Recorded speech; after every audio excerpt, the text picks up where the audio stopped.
Hi guys, this is Jawahar Singh. आजकल क्या हो रहा है कि उसने मेरे साथ बहुत गलत किया है तो उसका बदला तो मैं लेकर रहूँगा, या वो मुझसे आगे कैसे निकल सकता है मैं उससे आगे निकल के दिखाऊँगा, मैं उससे ज़्यादा कामयाब होकर दिखाऊँगा। हाँ, अगर आपके साथ किसी इंसान ने गलत किया है तो उसके अगेंस्ट खड़ा होना बहुत ज़रूरी है। उसकी मैं बात नहीं कर रहा, मैं बात कर रहा हूँ जेलसी की, कि वो अपनी लाइफ में इतना ज़्यादा कामयाब कैसे हो सकता है, मैं उससे ज़्यादा कामयाब होकर दिखाऊँगा।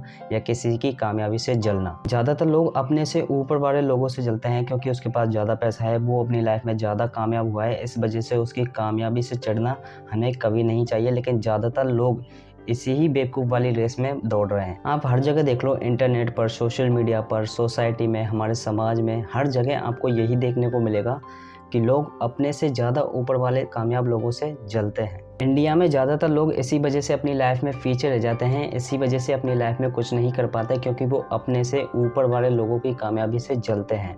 मैं आपको बहुत आसानी से ये बात बता रहा हूँ, लेकिन बहुत गहरी बात बता रहा हूँ। अगर आप दूसरों की कामयाबी से जलोगे, अगर आप दूसरों से आगे निकलने के बारे में सोचोगे, तो आप कभी भी अपनी ज़िंदगी में आगे नहीं बढ़ पाओगे।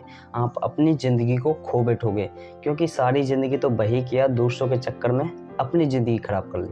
एक बात हमेशा याद रखना, अगर आप अपनी लाइफ में सच में आगे बढ़ना चाहते हैं तो कभी भी किसी से जलना मत, चाहे वो कोई भी हो। हमेशा याद रखना, ये बात बहुत कम लोगों को समझ में आएगी। जब भी आप अपनी ज़िंदगी में आगे बढ़ने की सोचोगे, जब भी आप अपनी ज़िंदगी में आगे बढ़ना चाहोगे, और अगर आप किसी की कामयाबी को देख के जलते हो, तो आप कभी भी ज़िंदगी में आगे नहीं बढ़ सकते। ये बात आप अपने दिमाग में छाप लो। आज से अगर पुराने टाइम की बात करें, जैसे महाभारत के टाइम की, तो महाभारत में एक इंसान के पास वो सब कुछ था, लेकिन सिर्फ एक जेलेसी की वजह से उसकी ज़िंदगी का सर्वनाश हो गया। दुर्योधन। महाभारत को अगर आप ध्यान से देखोगे तो आपको पता चलेगा कि दुर्योधन का सर्वनाश कैसे हुआ, क्योंकि वो पांडवों से जलता था। क्यों जलता था? क्योंकि वो नहीं चाहता कि मेरे होते हुए इस राज सिंहासन पर, इस गद्दी पर कोई और बैठे। वैसे पांडव उससे बड़े थे। जेलेसी आपको ख़त्म कर देती है। अब बहुत से लोग क्या सोचेंगे कि ये सब पहले से ही लिखा हुआ था, अगर महाभारत का युद्ध नहीं हुआ होता तो आज हमें इतना कुछ सीखने को कैसे मिलता। तो जो होता है अच्छे के लिए होता है, एब्सोल्युटली बिल्कुल अच्छे के लिए होता है। चलो 1 मिनट के लिए मान लेते हैं कि दुर्योधन पांडवों से नहीं जलता था, तो हो सकता है वही महाभारत आज हमें कुछ और सिखा रही होती। जैसे उस टाइम पर दुर्योधन अपने पांडव भाइयों से जलता था, तो आज के टाइम में भाई को देख के भाई जल रहा है।